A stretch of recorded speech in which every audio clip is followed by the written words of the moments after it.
बच्चों, ये है हमारा चैप्टर 4 पार्ट्स ऑफ स्पीच। आज हम पढ़ेंगे पार्ट्स ऑफ स्पीच, भाषण या व्याख्यान के भाग।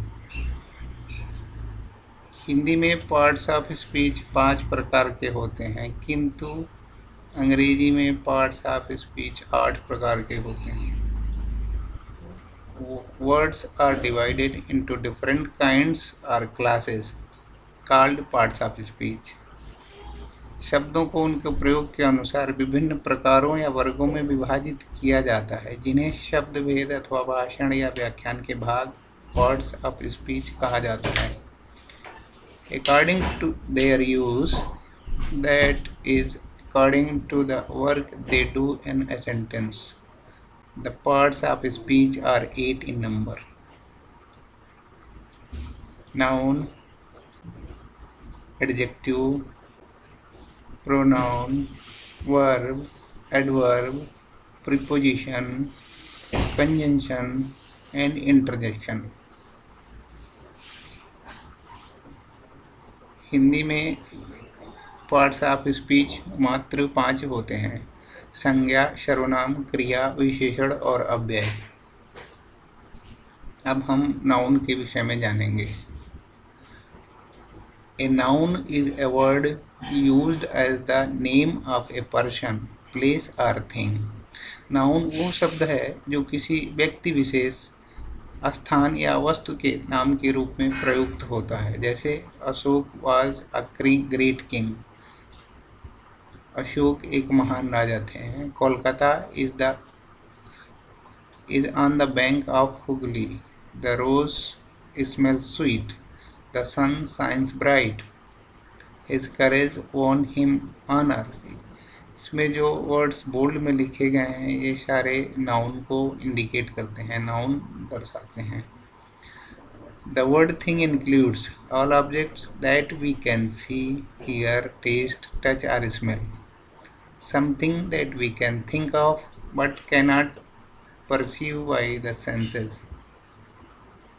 वे सभी वस्तुएं जिन्हें हम देख सकते हैं, सुन सकते हैं, चख सकते हैं, छू सकते हैं या सूंघ सकते हैं, या ऐसा कुछ जिसके बारे में हम सोच सकते हैं, वस्तु शब्द में शामिल होता है।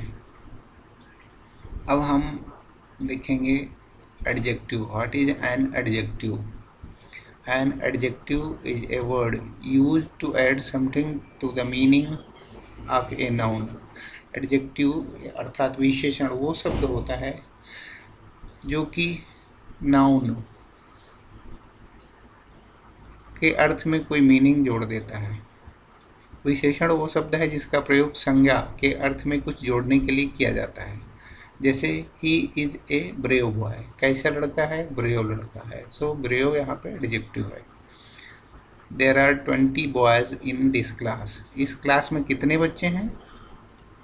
20 बच्चे हैं, तो 20 यहाँ पे एडजेक्टिव हुआ। इसी तरह अब हम देखेंगे what is A pronoun. A pronoun is a word used instead of noun. Pronoun अर्थात सर्वनाम। सर्वनाम वो शब्द है जो संज्ञा के स्थान पर प्रयुक्त होता है। जैसे Ram is absent because he is ill.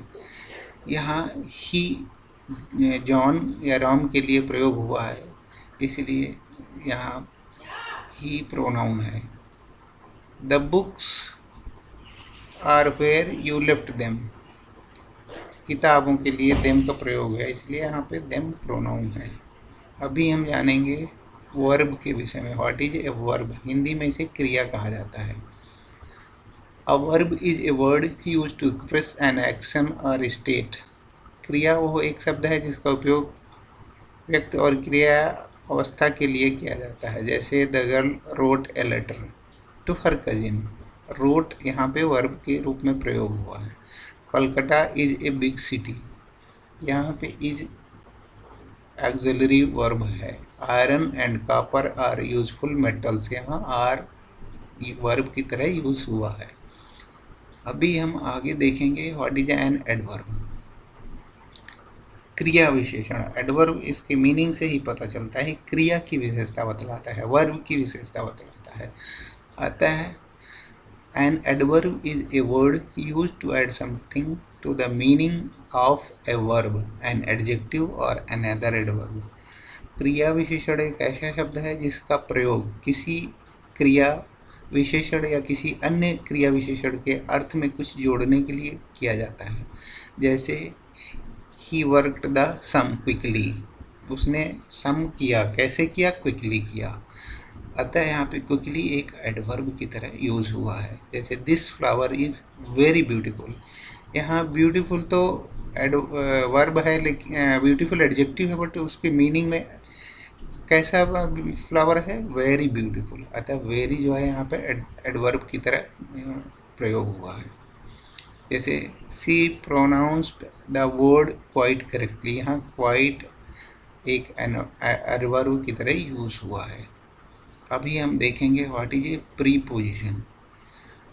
Preposition is a word used with a noun or a pronoun to show how the person or thing denoted by the noun or pronoun stands in relation to something else. पूर्व सर्ग या संबंध सूचक अव्यय एक संज्ञा या सर्वनाम के स्थान पर प्रयोग किया जाने वाला शब्द है जो दर्शाता है कि संज्ञा या सर्वनाम द्वारा निरूपित व्यक्ति या वस्तु किसी और चीज से संबंध में कैसे हैं। जैसे there is a cow in the garden, cow कहाँ पे है? गार्डन में है। कहता है इन यहाँ पे प्रीपोजिशन की तरह यूज हुआ है। The girl is a fond of music, किसकी शौकीन है? म्यूजिक की शौकीन है। फॉन्ड ऑफ यहाँ पे प्रीपोजिशन की तरह यूज हुआ है। A fair little girl sat under a tree, under यहाँ प्रीपोजिशन की तरह यूज हुआ है। अभी हम जानेंगे what is A conjunction. Conjunction is a word used to join word or some sentences as। समुच्चय बोधक शब्द वो शब्द होता है जो वाक्यों को जोड़ने के लिए प्रयोग किया जाता है। जैसे Ram and Hari are cousins, 2 and 2 make 4, I ran fast but miss the train. यहाँ पे जो बोल्ड में लिखे गए वाक्य हैं ये सब कंजंक्शन की तरह यूज हुए हैं। अभी हम देखेंगे what is an interjection. Interjection is a word which expresses some sudden feelings. विस्मय बोधक या इंटरजेक्शन एक ऐसा शब्द है जो कुछ अचानक भावना को व्यक्त करता है। जैसे hurrah we won the match, alas she is badly injured, like that. Some modern grammars include determiners among the parts of speech. Determiners are words like a and the, that, these, those, every, each, some, any, my, his, one, two, etc., which determine or limit the meaning of the nouns that follow. In this book, as in many traditional grammars, all determiners except a, an, and the are classed among adjectives. Next, as words are divided into different classes according to the work they do in sentences, it is clear that we cannot say to which part of speech a word belongs unless we see it used in a sentence. जैसे कि they arrived soon after, यहाँ पे after adverb की तरह प्रयोग किया गया है। they arrived after us, यहाँ पे word सेम है after, लेकिन यहाँ पे ये preposition की तरह यूज हुआ है। they arrived after we had left, same word after यहाँ देखो कंजंक्शन की तरह प्रयोग किया गया है। अतः जब तक हम वाक्य में ये नहीं देख लेते हैं कि कौन सा वर्ड किस तरह प्रयोग किया गया है, तब तक हम उसका सही पार्ट्स ऑफ स्पीच नहीं कह सकते हैं, बता सकते हैं। ठीक है, from above examples we see that same words can be used as different parts of speech. Now my exercise, our exercise. Name the parts of speech, italicized and bold word in the following sentences. Given in each case, you